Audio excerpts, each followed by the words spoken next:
Golly, this hurts so bad. The just blew up, and you have a hole in your neck. Took his thumb and shoved it up into my neck and was like, we gotta stop the bleeding. I didn't think that we'd be putting a thumb in my neck again today. Oh, put a thumb in it. We're gonna show you who can really put a thumb in it. I could have used you that day. Ooh. Oh, that felt good. Holy smokes. I feel like I'm like 6'4" now. Oh, what is that popping? It's scar tissue. Oh gosh. This is what you gotta work on. Feel that? Yeah. So when you're sitting there watching TV, You're right? gonna have to put a thumb in it again, Stick right? a thumb in it. Oh. What's going on out there, YouTube land? Today we are with the man, the myth, the legend. I'm sure you've seen him on YouTube. Big Scotty from Kentucky Ballistics, the pride and joy of Murray, Kentucky, Southwest Kentucky, the bluegrass state, the bluegrass killer, the man that shoots every single eggplant, kicks every eggplant. Anti-produce here. Yeah, man, he's into meat. He's into meat. Is that right? That's been said, yeah. Yeah. Yeah, some people say that. Oh.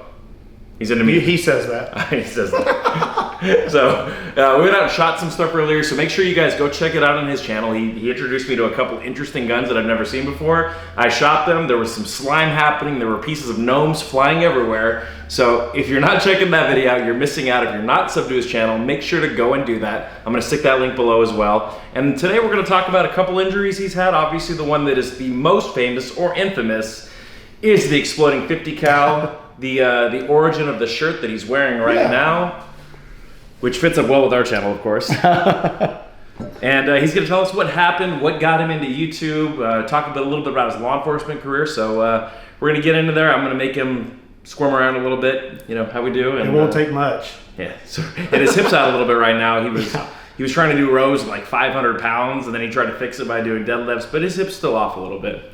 And yeah, we're gonna get him right. And also special shout out Etherton Chiropractic for hooking us up. Thank you, Doc. Yes, thank you. And if you're in the region, make sure you go check out Doc. All right, so let's look straight ahead. I'm gonna have you turn your head to the left all the way. All right. And then to the right all the way. Okay. Having a hard time going to the left? Well, it gets tight mainly because of this. Okay, that's where you feel the restriction? Right, well, it's the scar tissue. It like keeps me from wanting to pull all the way to the left. Okay. Or it could be my neck. I don't know. That's a thick neck. That is a thick neck. All right, let's see if we can get that range. Look straight down for me. Okay. And then look up all the way. All right. Yeah, pretty good there. Okay. So let's start in right here. So I'm gonna have you look straight down. Okay. All right, big man. So the $1 million question everybody's been wanting to know is what's the deal with eggplants? I just hate them, man. They're disgusting. Ooh. Tell us about Tyrannosaurus Rex. Yeah, that one's actually kind of funny. I don't know, man. I just randomly, these thoughts, they just pop in my head. And that was just one of those random ones where I was like, you know what? I'm going to start, oh gosh, it's really hard to talk with you doing that. Oh, I feel that up in my skull. I just randomly decided to start using T-Rex. And I tried it out, and it was a big hit, and he's my arch nemesis now. So do you think T-Rex had feathers or not? Because that's like a big argument around in the paleontology I definitely community. don't think that T-Rexes look like we think they looked. I think they probably had some feathers. They probably don't look like anything that we think. I wouldn't be surprised if they were pink with purple polka dots. Right, like we find a thigh bone, and then we're like, here's the drawing of it, and I'm like, yeah, how do you know all that? I think we're jumping to some conclusions here. Yeah, I mean, I would like to think that they look the way from... with the silly little short arms and falling all over the place. Yeah, from Jurassic Park is what you want. That's what you want dinosaurs to look like, right. But they probably look pretty different. Yeah, we sort of modeled them after like, I don't know, dragons or something that we had already kind of created in our heads. Yeah. So that's interesting. Mm-hmm. I knew we were going to talk about dinosaurs on this clip, huh? So eggplants, dinosaurs. Tell me a little bit about what got you into YouTube. So previously you said you were a state trooper, you were a local policeman. I guess first, what got you into law enforcement? Yeah, so that, you know, man, just like any other high school kid, going into college, you're just like, man, golly, this hurts so bad. That's what you said when you went into college? No, this. Oh. Well, that too. That's student loans, huh? Murray State or somewhere else? No, well, I went there for a minute, Okay. but I pretty much just realized that, you know, I started going, and I was like, yeah, I don't know if I want to go to college. I don't know what I want to do. And you kind of just float around for a little bit trying to figure it out. And my dad has actually recommended to me, he was like, have you ever thought about law enforcement? And I'm like, I don't know if I want to do that. And then really got to thinking about it, and it really fit my personality well. I've always been into, you know, helping people and trying to be there for people in need. And I thought, well, maybe that's what I want to do. And I was like, well, I'll look into that. So I did. I went to a local department here and went there for 3 years. And then went to the State Police Academy. Bring this here over here. Bring it where? Left side. Oh. I thought that story was like any high school, college kid. I got arrested, so. No. Yeah, I thought it was pretty cool. So you can't beat them, join them, right? Right. So then, yeah, I just decided, I was like, well, I'm going to go for state police. The Kentucky State Police Academy is like one of the toughest police academies in the United States. And it was something I really just wanted to prove to myself. At the time, I was like, I don't know if I want to go, because I had my son, he was 4 at the moment. No, he was younger than that. He was like 3. And you go there, it's basically, it's paramilitary. Right. So you're there for 6 months and no phone. You're not talking to nobody. Oh, they put you through pain like this, and you get to come home on the weekends. And that sounds good, but it's not, because it actually makes it worse, because you get to come home, you get to see your kid for like a day, and then you're right back to it. No phone calls. You can maybe write a letter, but by the time you write the letter and send it, well, you get to see them for like 8 hours, then you're back at the academy. Okay. So pretty tough thing, but the Kentucky State Police Academy, man, it's next to none. And you grew up shooting guns? Were you into firearms as a kid? No, I did here and there, but I didn't really get into guns till about when I was like 21. Okay. And then really got into them. Funny story about that. My first gun was my first pistol was like a Ruger 9mm. Okay. Oh. And then my wife, she had a Smith & Wesson 357 Magnum. Before you were together, she had a gun. Yeah. Oh. She was in Texas. Okay. And she let me shoot that. And I was hooked on, oh man, I don't know if I like that much. I was hooked on Magnum revolvers after that. And then of course I had to find one that was bigger. And then that started the slippery slope that I've been on now, so. There you go. So now you're a full-blown YouTube star. And you have your state in your name. So everybody should be super proud of you. Yeah, they know I'm from Kentucky.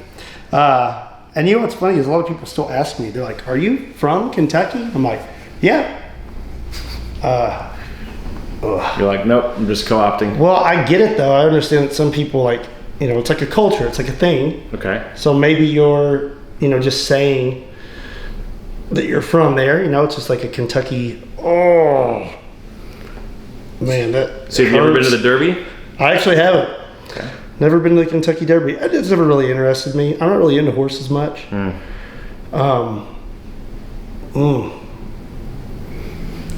Louisville or University of Kentucky? I don't watch basketball at all, man. Not I bet football, man. Isn't that the I don't watch football, nothing. None of that. Right, I don't keep up with any college sports. MMA? MMA boxing. and boxing is all I keep up with. That's all I care about. I'm more into like singularity sports like that, where it's just you know, like there's one dude locked in the cage. Oh, there's one guy lifting a weight. You know, that's it. Right. Nothing else. Did you ever compete in powerlifting? Actually, I did. What? Can you explain to me? What are you just like rubbing out knots? Yes, sir. God, that is awful. So interesting. Your left side's way tighter than the right, as obviously you were leaning away from that injured side and compensating. Huh. It's definitely pretty rough in there. Oh. There's a good spot. Woosa. Breathe through it, man. Breathe through it. That is awful. And so what was the starting point? I didn't think that we'd be putting a thumb in my neck again today. You know? The shirt was appropriate. Yeah, no joke. What got you into YouTube? What started? I was just in, like I said, I was in law enforcement. So you were doing TikToks in your uniform? Hey, I know a few guys. So what got me into YouTube? Shrug that shoulder? and drop it down, and shrug it up, and drop it down, shrug it up, and drop it down, shrug it up, and drop it down, down. That's awful. Down. You know, I think I'm gonna put a thumb in it instead of a Oh, finger. Ugh. Keep going. Thumbs of Destiny. Man, that's my theme song. I have never had anything like this, and I have to say, at this point, I don't think I'm gonna do it again. See about that. It's rough. You know, Goldberg gets this done every day. Does he really? He's more of a man than I am. Oh, Lord. Shout out to our boy Josh. Dr. Josh down there. He travels over with Goldberg and works on him every day. So I started YouTube just to like get my mind off things, you know. Like as a law enforcement officer, you see a lot of bad stuff. Yeah. And it'll start to wear on you. Oh. And, you know, you don't want to be in that all the time. You need something to get your mind off things, you know. Sure. You either need a hobby or you need someone to inflict pain on you like this. You know, just make you think about something else. Right. So I started YouTube, man, and it was just a hobby, something to just get my mind off things, have some fun. Did you start with firearms content, or were you doing other Yeah, stuff no, I first? did, and I didn't get on camera because I didn't want, you know, my 300 subs to see me, and you know, because what if somebody recognized me at 300 subs? So, and now, what do you have, 2.2, 2.5? 2.5 something. That's a lot of subs. So I never intended to get there. So, but yeah, I just started it for fun and just to kind of relax and have some fun. And then next thing I know, you know, I decided one day, I was like, I'd met a lot of guys that were doing it full time. And I thought, well, you know, I wonder if I could do this. Like, I'm going to put my mind to it. And you know what's funny? Like all the stuff that I feel like I took from those police academies and whatnot, I took that and I applied it to YouTube. All that motivation, all that, you know, just like drive, I put it towards that. And I started getting on camera, had my logo created, started trying not to be so awkward on camera. So awkward, man. Like, but it's weird. Like you have to get used to, you know, looking at a camera and pretending that camera is a real person. And I filmed alone for a long time. So you're just out there by yourself, kind of like where you were today. So picture me out there by myself, just trying to be energetic and have a good time and communicate that to your viewers. And it's kind of hard. My wife actually ended up telling me one day, she's like, "You're really boring." Damn. And I was like, but I was glad she told me that because I was like, you know, I was trying to look at my content in a critical sense. What can I change? What can I do better? And she was like, "You're boring." I was like, "Oh, okay." And then I started watching the videos and I was like, I am boring. And what it was, man, was that it was that cop mentality, that trooper mentality of trying to show no emotion all the time. And then I was trying to show it, I was trying to film these videos and on the inside, I'm having a great time. But just stone Party on the cold. inside. Just, I'll be like, I would shoot something like, boom, and be like, that was a lot of fun. And like, nothing, you know. And then I started realizing that, I was like, you're going to have to just kind of open up. And once I did that, I think that is what really started getting people like enjoying my content more, was I started being myself more and letting people see the real me. And I think that's what really helped. Everyone asked me like, was there a viral video? Was there, you know, and I think what it is either your viewers are going to connect with you or they're not. Right. And if you can't open up enough to let people see you, well, then you're never going to know or not. So I think that was the key for me, was finally just letting it go and having a good time, you know, like what we're doing today, just out there just having fun and trying not to be awkward. You know? Shooting gnomes. Yeah, shooting garden gnomes. And I'm really sorry about that shrapnel you took. It's all right. I'm still here. We didn't have to call your dad to stick a thumb in me. We were good. But if somebody wants to stick a thumb in me, I guess. Turn your head to the left. I just didn't want to make your wife mad. I knew Keep going. she was worried about you. A little bit. Keep going. Keep going. Keep going. A little further. A little further. A little more. There it goes. A little more. Good. And go left again. Okay. There. I actually do feel like I can turn my head further left now. Yeah. I would hope so. After this brutality you've been After the doing to my shellacking neck you're taking. with a thumb, you're like, oh, put a thumb in it. We're gonna show you who can really put a thumb in it. Is what. Your boy's got thumb stuff. Oh, I could have used you that day. You know? I think you did good. I think you're a good teammate over here. So show me where on that hip you're feeling that spot. It's like right there. Right on the right where the bone's sticking out? Yeah, my bad. I've actually had hip problems for, I don't know, a while. But they'll go away, and then, you know, you start making gains in the gym. Getting too swole, bro. He-Man, and then you hurt yourself again. Getting too swole, getting your Robert Oberst thumb. Yeah. So it feels like it's right there. Yeah, That's right there. Yep. Definitely not my Robert Oberst, because that dude's a monster. Oh. I heard you were benching over 400. Oh, not right now. Oh, before, jeez, that is rough. Before the accident, I was over 400, and then my highest I was ever at when I actually was competing was 430. Okay. Raw?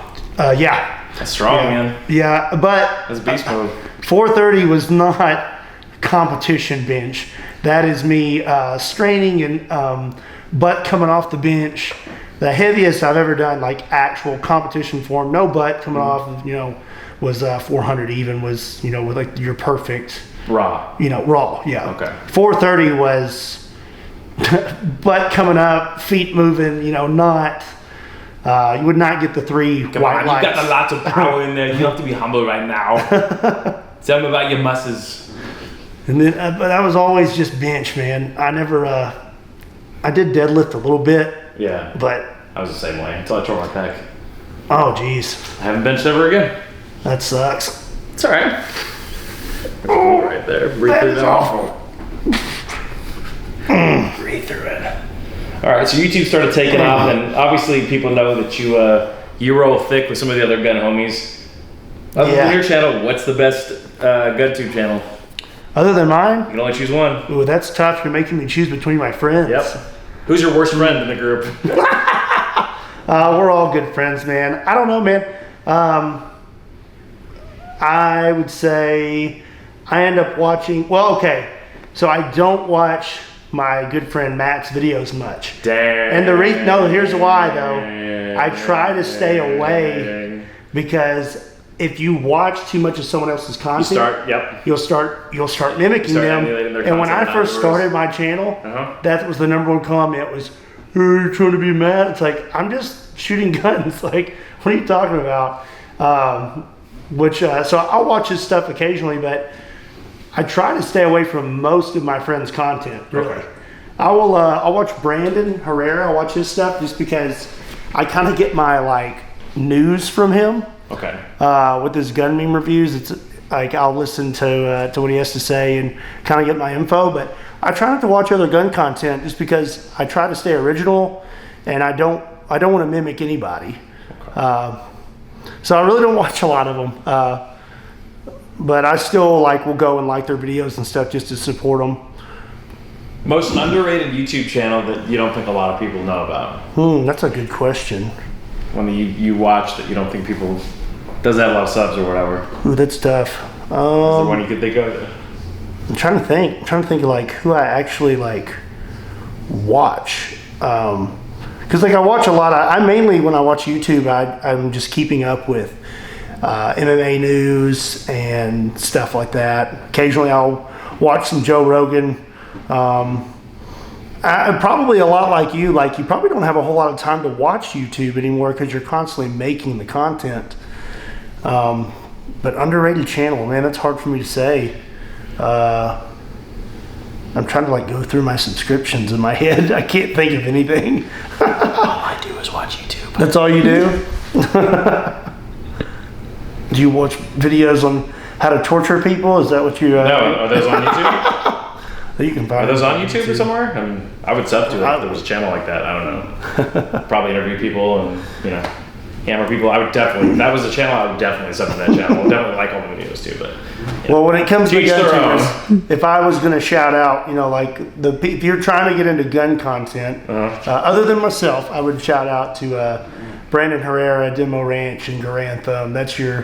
I'd say that's your top 4 to be watching. You know, you get some high quality content. We're all posting throughout the week, so you'd have something to watch all week long. Do you guys have a nickname for your clique? Actually, here recently we were calling ourselves the 4 Horsemen. All right. Yeah. So which one of you is Ric Flair? Oh, that's a good question. Brandon would totally be Ric Flair. Yep. Woo! But yeah, it's funny how we've all ended up coming together. You know, we all started YouTube at separate times and have grown in spurts in different times, and somehow we've all just ended up together and become pretty good friends. And you know, you really know who your friends are. Say like when an accident happens, like what happened to me, and I tell you what, like I've got some good friends, because when that happened, I didn't know how I was going to keep making content. Like, how am I going to keep my channel going? How am I going to provide for my family? And you know, all of those guys, minus like a few people, just because they had like military stuff going on, made videos for me to post on my channel while I was down, so I could keep my content going, which was just like amazing. Very, very humbling and heartwarming, you know. Relax right there. Okay. Take a big deep breath and blow it all the way out.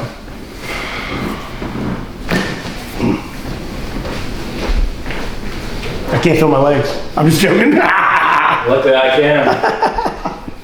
Raise this leg as high as you can. This one? Left side up. Okay, now the right side. So the right goes blocked. Yeah. And it's right there. Yep.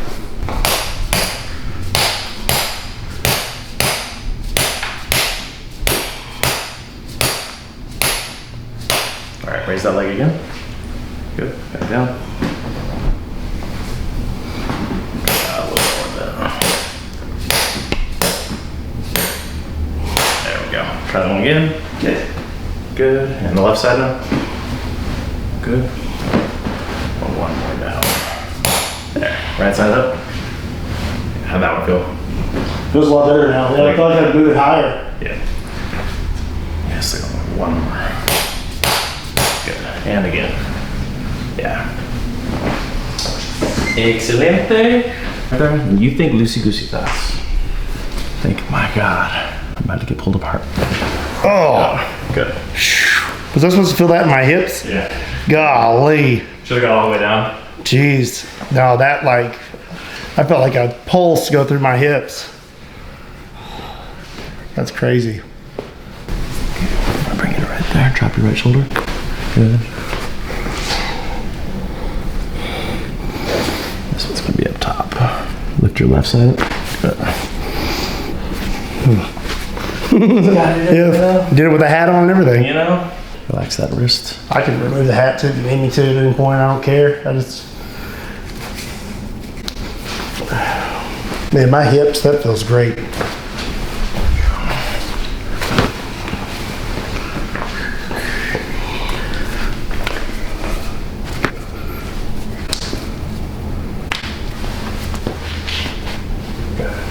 All right, so I'm gonna have you bring this knee up, then you're gonna Okay. take it down and then out to the side and keep doing that motion. Okay. I'm gonna hook you right here. All right, so tell us about what happened with the accident. So wait a second, what am I doing with my leg again? That's perfect. So you're shooting a 50 cal, you got a counterfeit round, is that correct? Yeah, so we pretty sure we got a counterfeit round.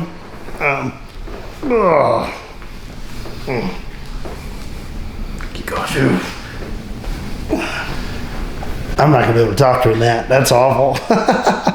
Yeah, so pretty much April 9th of last year, yeah, shooting a 50 cal round, filming a video, you know, just like we were doing today. Last shot of the day, and gun detonated. So I guess I skipped a little bit there, having some trouble thinking.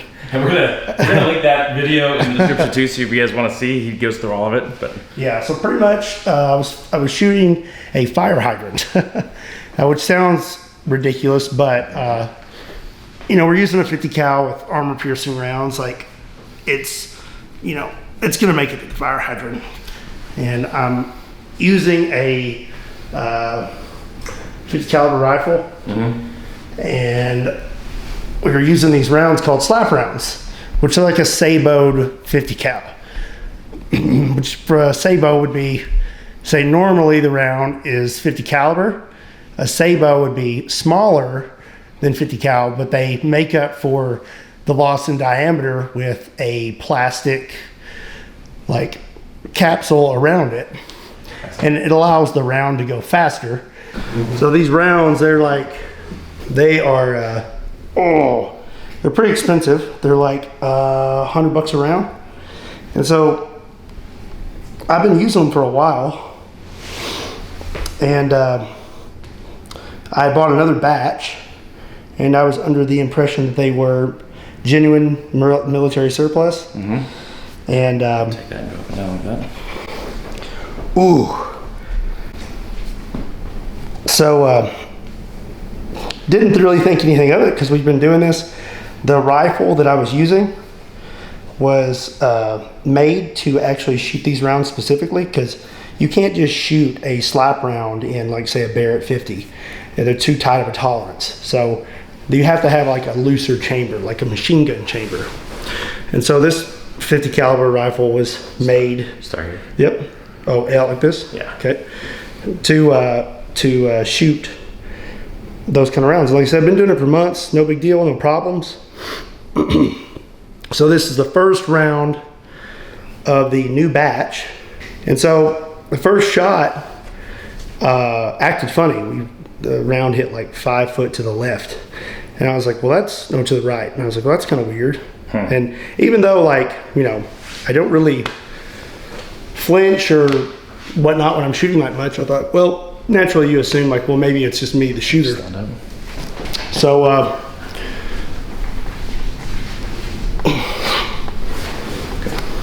So that. okay. Yeah, the head here. Pull hard. Pull backwards. Yeah. Okay. I felt that. That's cool. So we filmed the whole video. We're at the very end of the video. We had already shot the fire hydrant several times, and we shot one of the rounds from the new batch towards the beginning of the video. It acted funny. We're like, and we just kept filming because we thought, well, I missed or something. We'll keep filming. We'll shoot one more at the very end of the video. And last shot of the video, gun blows up. So there was really no way to tell until later when we reviewed the footage. You could tell that something was acting different. The muzzle flash was huge, but you couldn't see it with the naked eye. And yeah, I mean, thought it was the last day shot of the day, and then right here, and that scar, so if you see where it kind of juts to the left, so that's where it actually entered my throat. So you're shooting like this, right? And so gun blows up, 1 inch piece of metal, which weighed 244 grains. I have it at home. It was in my right lung. Wow. And we got it from the hospital. So it went into my throat, and then lacerates my jugular, and then continues down into my chest cavity, punctures a hole in my right lung, which would later collapse. Broke my face in like 3 spots, broke my nose. You can see there's like a scar that's on my lip, like through here. And so my whole lip was just like filleted open, and then was cut open here. And I had a cut above my eyebrow, which there's like a scar right there too. And so scar there, and then let's see, snapped his finger. Part of the gun hit, like, I guess like kind of like karate chopped his finger, completely snapped it in half. And this is the hand that I used to plug the hole, which is kind of funny because I had no idea that was broken until later. So it looked like a W because you have your natural bend, and then this was just like snapped there. So you had like boop, boop, boop. And so you had some EMT training. Right, so like, yeah, I've had some training and stuff, but the main thing that was important was that my father was there. And like I said, I used to film by myself. So he'd only been filming with me for maybe 8 months or something. And so when it initially happened, long story short, you know, he's there, hey, hole in your neck, we need to do something. I'm on all fours, and he said it just looked like somebody was pouring a water bottle out of my neck. Like, it's just bad. And you're an initial shock. You just had a 50 cal pipe bomb blow up in your face. You don't really know what's happening. And I went blind in my right eye, like instantly. I have my eyesight back now. Okay. I've got like 20/15 vision again. But so you're sitting there trying to figure out, like, what just happened, and then to have him there to tell me the gun just blew up, and you have a hole in your neck. We need to stop that. He initially took his thumb and shoved it up into my neck and was like, "We got to stop the bleeding." And it's kind of like when he said that and heard the sense of urgency in his voice, it was almost like the whole world stopped for me. And it was like, "Oh, hey, you're gonna die, like right now. This is it. So you better get it together." And so it was like instant for me. Just everything kicked in, and I just I took off, man. So my dad actually kind of got mad at me because I wasn't moving fast enough. I'm on my knees and I'm like wrapping my shirt around my thumb, and he's like, "What are you doing? Hurry up!" And I'm like, "I'm making packing." So like I literally was wrapping my thumb for like to make it more packing, and shoved it into my throat. And like I don't remember doing this, but I ran to the truck and I was like, "Did you put me in the truck?" He goes, "No, you ran like a deer to the truck." So took off, he drove, and once I got situated in the car, it's actually kind of funny. It's funny. He doesn't think it's funny. I think it's funny. Like in the midst of all this happening, I went blind in my right eye, right? So I've got my thumb in my neck like this, and I take the time to pull down the visor and just see if my eyeball's in my head. I was like, "Oh, it's there." Put the visor back up. And then at that point I was like, okay, you're bleeding profusely. You gotta slow your heart rate down, and you gotta stay conscious. So like all that, like all those years of mental rehearsal of like, hey, what am I gonna do tonight if I get shot? Like, how are you gonna react? What are you gonna do? All that stuff just like kicked in. So like, wow. I developed a cadence when I was breathing and just like kept it consistent. Nice slow breathing, big deep breaths, let it out slow. Kept my heart rate down. I knew if faster your heart's up, the more you're gonna bleed. So kept that down. I knew I had to stay awake because he's driving. You were out at the range today. Decent little haul to town. Yeah. And so he can't stop the bleeding and drive. It's my job right now, and whether either you stay awake or you die. And I knew that, and you've got to have something in those moments to drive you to fight, to stay alive. And for me, it was my kids. So every time, it happened about 2 or 3 times, everything would just start to go black. And I could see them though, in that darkness. And I fought through it. The doctors were actually really surprised when we got to the hospital, because they're like, "How are you awake? Like, you should just be out, you know?" But I stayed awake and I fought my fight, and we got there, did some things we probably shouldn't have done, like when we met the ambulance in town. And the last thing you should do in a situation like that is like drink water. I get out of the truck, thumb in my neck, and I come out with a water bottle, and I'm like, "Hey, Dad, will you open this?" And that ambulance is like, "No, don't do that." I'm like, "Well, let's start drinking water."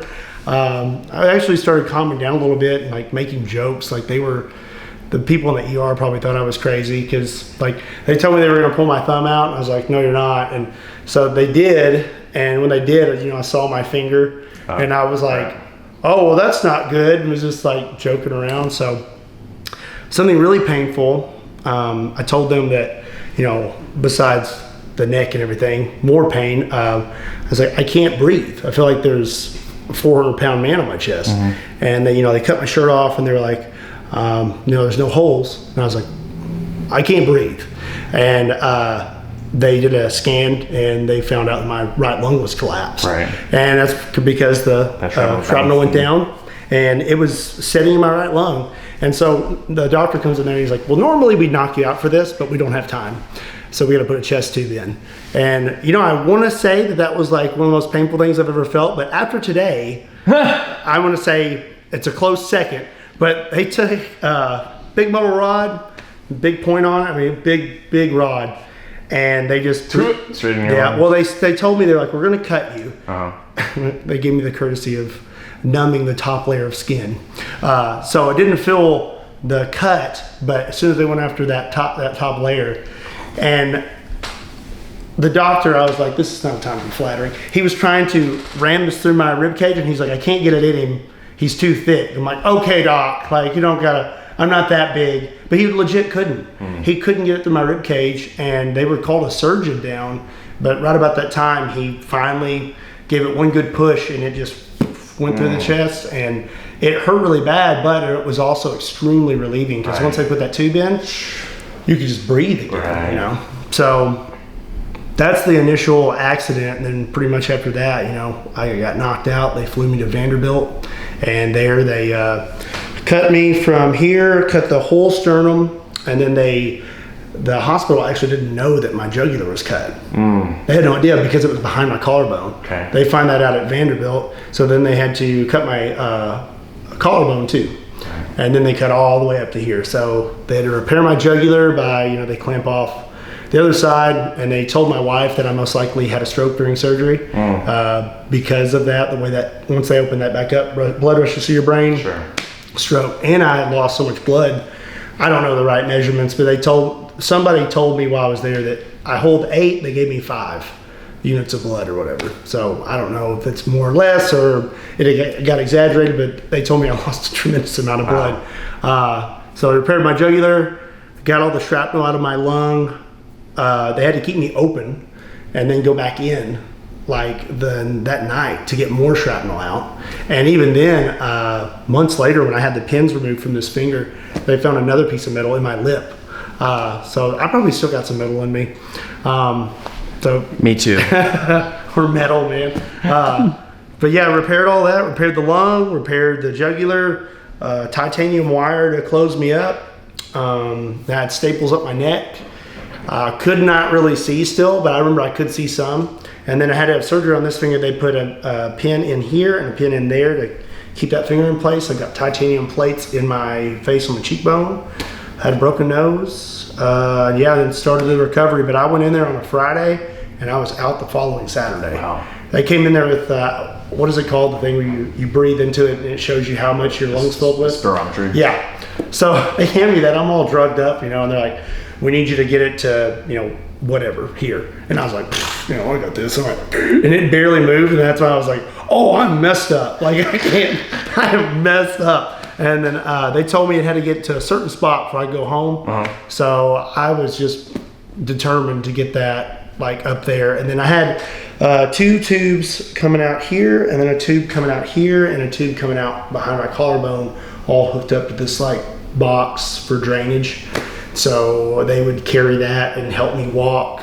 And I mean, I got out of there really fast. And then after that, you know, I just started the recovery. I couldn't, there's a conversation I've had with you right now. It would have lasted 5 minutes. I would have almost passed out because I would get lightheaded. I couldn't stand up very long. I couldn't stay awake because once they give you all that blood, your body automatically starts like pushing it out and making new blood. So you're just like, you're low. But yeah, man. So did you spend a lot of time in OT and PT afterwards as well? No, not really. I PT'd myself. Okay. I actually kind of got mad at one of the doctors about like, well, I kept asking, I was like, what do I do? You know, you've completely field dressed me. What do I go from here? And they would say, well, just take it easy. I'm like, what does that mean? My taking it easy and you're taking it easy. Yeah, very different. Way different. Like you may be taking it easy right now, but I feel like you're just murdering. I'm taking it easy. I bet you are. It's the second visit that we really go in. Can't chase everybody off on the first one. And then my finger, she told me that I'd never be able to probably work it the same way again. Because even though the joints didn't get messed up, the fact that it was just pinned for so long, like she was like, you'll never be able to move anything. I go, yeah, I will. She goes, no, you won't. I go, oh yeah? And so dude, I would sit on the edge of the bed. I would literally just flex it as much as after the pins were out. Sure, of course. And I've got full range of motion now again. I told the doctor, I said, I need to be able to throw a jab. I need to be able to hold a dumbbell, and I got to be able to pull a trigger. And he goes, well, most people I would say maybe not, but if anyone's going to do it, it's you. And I was like, okay. And then I actually did physical therapy with revolvers. I would just pull the trigger, and it was really hard. I'm sure. But it helped. Okay. And then for my chest and stuff, I just started going back to the gym and would just do no weight, just range of motion, and was just trying to keep myself from kind of like sinking in, because you want to, naturally, you don't want to open up and find that. Because if I had to cough, if I had to sneeze, I thought I was going to die. Like if you weren't squeezing a pillow, you would just feel it just poof. And So I started out slow, and I mean, after about 4 months, they said I could actually bench. So I waited. I was a good boy. Sure. I waited. Started out with like 10 pounds, and I'm back to 375. Beast mode. Yeah, in 1 year. So, but you want to talk about terrifying? Yeah. Like you go back to benching, and you know someone has sawed your whole chest open, and you'd be like, oh, well, I don't know what I just felt, but I'm Right. gonna put the weight up. And Right. they literally Like, look. you don't want to split apart again. Yeah, and they told me, they're like, if you go too heavy, too fast, you're gonna be seeing me again because you're literally gonna pop open. I'm like, okay. So, and then on top of that, man, like shooting guns, Yeah. I'm like, how much recoil can I take? Now he's on elephant guns. Yeah. And, when I hit 225 on bench, I decided, I was like, okay, if that's not splitting me, I should be able to shoot most guns. Okay. And I actually went out and shot a 50 cal 3 months after the explosion because I like, Just to force yourself. yeah, it was that mental, and I was Psychological. like, you know, I don't want to live in fear. I want to face that demon. And we went out there and we put lead bags behind it and a different kind of 50 cal, different kind of ammo. Right. Okay. Not gonna do that. And put lead bags behind it so that none of the recoil would go into me. And you know, pull the trigger. And that was a very emotional day. You know, Right. but I feel like I got a piece of me back. And Okay. I'm back to it, man. There we go. I just wanted to show my audience and my kids that, you know, you can't let something like that stop you. Right. It's how you react to things in life. Like you're all gonna get dealt bad hands Yeah. sometimes. And if you let it break you, if you let it crush you, it will. You know? Exactly. Yeah, you can't let a moment like that define you, and you can't let it stop you. Right. Within reason. Right, You know, right. like I'm not gonna go slap a counterfeit round on the gun and let it blow up. You're like, Right, I'm gonna right. do it again. Right. But your passions, you know, your career, everything, anything that you care about and means something to you, like you can't let something stop you. Even a gun blowing up in your face and almost killing you, like. Yeah. And I wanted to just show, you know, when my son looked back on me, do I want him to go, hey, dad quit, or dad's a crazy son of a gun and he got right back on the horse. Hell And yeah. if he can do that, well, I can probably pass this exam Right. or get this job. Or deal with this bully or whatever. Yeah. Right? Like, Yeah. So awesome. So if you guys are inspired by that, make sure you go subscribe to this channel. You probably already are. And like I said, I'm going to link both the actual video he's talking about right now, and then also the second version of that as well. So I'm a fan. I've been watching his content for a while, and hopefully you guys are going to be a fan if you're not already as well. So come over here. We're going to adjust your seat one also. okay. I'm a little scared of you right now. I'm not gonna lie. I'm a little scared. The hips, though, man, my hips feel like they're brand new. Brand new hips. I'm going to bring it right here. So I'm gonna hook there. Tuck you under. Think light thoughts. There we go. Shoo.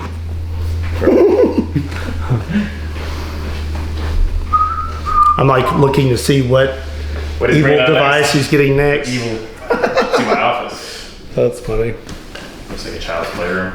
Just for your information, the channel's not always so serious. It's mostly me having fun and goofing off. So Yeah.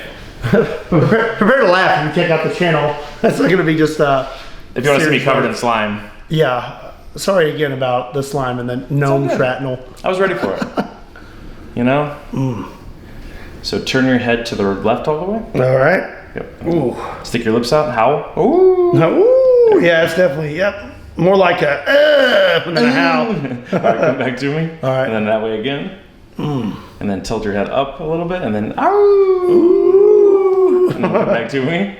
Definitely just pulling the Ric Flair now, huh? There you go. And then all the way to the left. All right. And then head up. And then woo. Woo! There we go. Then come back to me. All right. And then down to the right. So who's your favorite MMA fighter right now? Oh man, that is tough.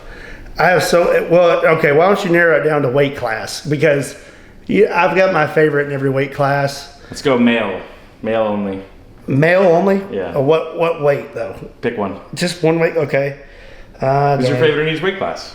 Okay. Run through. We got heavyweight 205, 185, 170, 155, 145, 135, and That's a lot. 125 still. Oh And gosh. Eagle FC, we got 160. Yeah, that's true, huh? Well, let's see. Heavyweight, man. Francis Ngannou, he's killing it. He's cool. He's inspiring. You know, coming from where he came from. Story. Yeah, His but brother. I'm really interested to see what happens when John Jones goes to heavyweight. He was my favorite light heavyweight. Let's see, middleweight. Man, I don't know. That one's tough too. I tell you what, Robert Whitaker, man, him, Izzy. Oh, what is that popping? It's a scar tissue. Oh gosh. Oh, Luke Rockhold, all those guys. Ooh. Who's your favorite UFC fighter to party with? It's Iceman. Yeah, we don't party. I'll go on hunting trips and stuff with old Chuck. It's the Iceman. He's a good dude. I'm trying to think of all the weight classes. Lightweight, 155. Man, 155. Man, I love Justin Gaethje. Yeah. He's a dude. And dude, Charles Oliveira, man, just So good. He's been just like killing it. 45. Who's in 145? You got Holloway, you got Volk, Oh, you got Holloway's my favorite 145. Yeah, Bandera. Hands down. I love like I don't know, well, middleweight again, or maybe it's welterweight. Vicente Luque. Vicente Luque. Gosh, that dude's a freaking animal. Yeah. Like just goes in there and just like he goes in there with like bad intentions. Like he's looking to hurt people. Like he's a savage. You a Chandler fan too? Chandler, he's growing on me. Okay. He's growing But on more me. Gaethje. Huh? But more Gaethje. Yeah, I like When they Gaethje. fought, you were cheering for Gaethje. I was cheering for Gaethje. Okay. But I mean, it wouldn't matter who you were cheering for in that fight. Right. Like, You knew that was going to be fireworks. you're all winners in that Yeah, fight. yeah. But Fans are dude, winners. he's freaking killing it. Tony Ferguson, it was a shame to see, him go out like that. But man, He was fighting well in that fight. yeah, he was doing good. Let's see, 35. who's in? You got Peter Yan, you got TJ, you Oh, got Peter Yan for sure. Aljo's the champ. Yeah, I'd have to go Peter Yan. Peter Yan. Another again, that guy. I knew he was going to support the Russians. His boxing, dude, is just like next to none. Crazy He's just good. like laser beam. Man. And No wasted motion. Yeah, another one of those guys that just goes in there with like, you know if he's in there, like he's in there to try to hurt you. Yeah, and he's not backing up, and he's not. No, he's moving forward and like. Let's see, you got 135. What are the weight classes we got? I'm trying to 25 is your last one. have trouble. I get them all mixed up. I watch it like every weekend, but I noticed. I was like, oh, we got a big fight fan over here. let's see, who would be in the 125 class? I'm trying to think. Currently, we got, well, Cejudo might come back, but it's Kai Kara France. What's the Brazilian dude that's a hairdresser? Oh, And then Brandon Figueroa is my favorite in that weight class. Yeah, Brandon, dude, he's cool. hilarious. Another one of those guys. Like, Yeah. you've seen the memes where it's like, Yeah. how do I explain to a non-MMA fan that this guy could beat up this Yeah, guy? yeah. And usually they've got him posing with like his Lego collection, But the dude, he's a monster. Yeah, super skilled everywhere, nonstop. So like when John Dodson and Ray Borg were both fighting in the gym, like them sparring downstairs, it looked like Dragon Ball Z. They were so fast, or just, and then like Cub Swanson versus John Dodson too. Oh, dude, yeah. And they'd be There's so sparring. many good ones, man. Like when you said Dragon Ball Z, I remember there were all these memes with when it was Dustin Poirier and Dan Hooker. Those two dudes too. Like that fight was in crazy. Jackson Wink, I've seen John Jones versus Arlovsky, John Jones versus Overeem, Jones versus Carlos Condit. That's cool. Pettis and Cowboy and Cowboys. all those guys. There's so many of them that I like, and just like who they are as people. Yeah. It's hard to pick one because there's just so many of the good dudes out That makes there. sense. Your favorite. I can't, and I'm friends with a lot of them too. I can't pick. Pick one, man. Make somebody mad. Turn this way. I tell you what, I'd have to go with somebody who's like not fighting anymore. All the way. So it's nice, man. Yeah, we'll go Chuck. Chuck. Who is it? Vanderlei Chuck. No, but I'm gonna buck Chuck. Relax that. Drop that down. There we go. Good. Well, how about you? Who would be your favorite then? Oh, favorite fighter all time? Diego Sanchez. Albuquerque. But all, I mean, so like you, I'm super biased, especially the people born and raised in Albuquerque. Carlos Condit, Dodson, Holly Holm, John Jones. So all those guys are my peoples. Yeah. Alistair Overeem, a real good friend of mine. So yeah, all my friends basically, of course. Yeah. But for the ones that aren't my friends, a lot of the ones you listed, I love the way the 55 pounders fight. So like Poirier, Gaethje, Chandler, Oliveira, which none of those guys are my buds, but I love watching them fight. Yeah. Peter Yan's fights are always fun. And then some of the other ones that I'm familiar with, like friendly with, but I just think they're funny people. Like Yoel Romero's hilarious to me. Like everything about him, like his dance moves, Like Talk about another monster. yeah, Too, like his nature. unorthodox fighting. He's just like in the cage, then all of a sudden he just knocks the dude out. Yeah. Like Stylebender striking is next worldly. I tell you what, I was a Stylebender hater at first. Were you? I was like, who's this guy? Like, you over? whatever. And I love him now. Like, the dude is just he's a freaking technician. Yeah. Like, striking him like anyone else, you know. Yeah.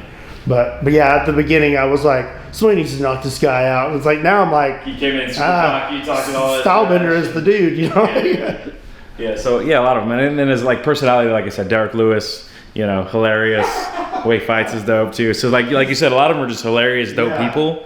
So Derek Lewis's post-fight interviews are unmatched. yeah. You know. Yeah. Money. You're just like tuning in, you're ready for like, what's he gonna say now? Like, My balls. all right, stand up. Let's see how that feels. All right. Favorite gun of all time? Yeah. If you can only keep one. Only keep one, it'd be my 500 Magnum.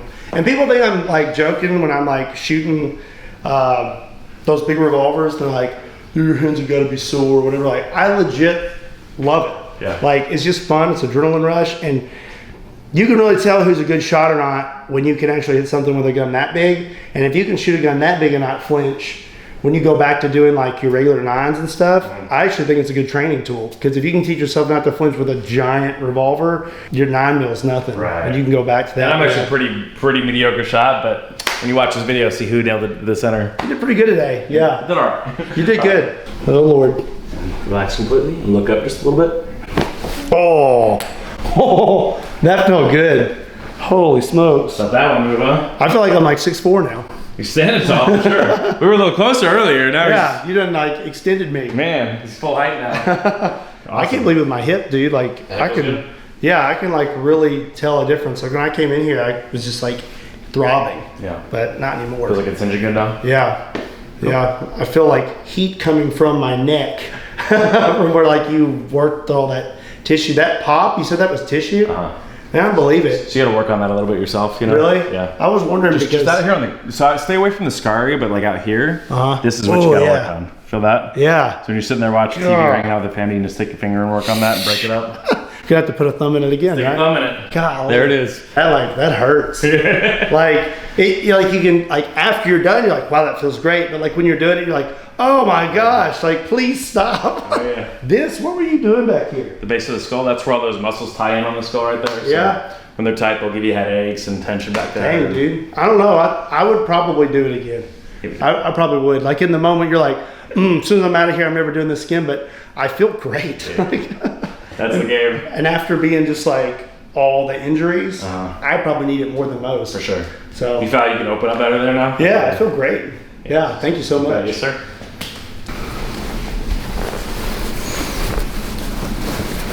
All right, go and lean back. Start to move. Lean back? Yeah. Okay. A little more to where you start to move them. And bite down just a little bit on this end. Oh, there we go. Did y'all hear that? Yeah. He's a brand new man.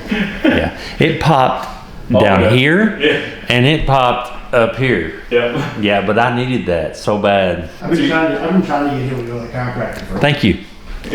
And there for a while when I'd be watching TV, if the TV was over here and I had to turn my head and watch the TV, my head would get jammed like that. Okay. And I couldn't turn it back. I'd have to actually take my hand and push my hand and We'll get have it to come back. visit you now. How's that feel now? It feels good. Yeah. It always feels like I need to just grab my head and just pull up. We do an obstacle lift on them too then. That's what it always feels like. Turn towards me just a little bit more. This one's gonna cut me. Did you get some photos? Yeah. I'm sure it's a lot. Drop of your shoulder. Yeah. I'm sure there'll be one or two in there that are probably good. Oh yeah, that's a lot better. Yeah, it was worth having him out. We gotta have him out again. That's Blow in awesome. there now? Yeah. Yeah. You can Thank see his eyes. You gotta relax it. Yeah, he's like, Yeah. Yeah, you walk around in pain like that. It wears on you, yeah. Yeah, it wears on you. Let's do this one, both hands here. Loop in there. Just you bring your elbows forward just a little bit. There we go. Oh yeah. his bench just went up 10 pounds. Yeah. You know how old he is? Oh, 55. You believe that? Beefcake. Still got it. Look at that. Gives me some faith. Beefcake. He's got bigger biceps than you, bro. Oh, I know. So far. I used to be like, hey, you know, he's aging good, I'm not aging good, but I think I cashed that card with the accident. Like my body just used all that. You used it all up? I'm aging like cheese now. All right, make sure to go check out his merch right here. He's over on Bunker Branding. I've got an announcement coming soon with them as well. Subscribe to his channel. Go show him some love. Make sure you check out the videos we link below. Anything else you want to tell him? I mean, hey, I appreciate it. Absolutely. Thanks for having me out. We'll be dropping the videos simultaneously, so if you're here watching me sell crack to him on the internet, or you're over there watching me get slimed and blasted by gnomes, I think you're going to like the content, so go check him out. Sweet.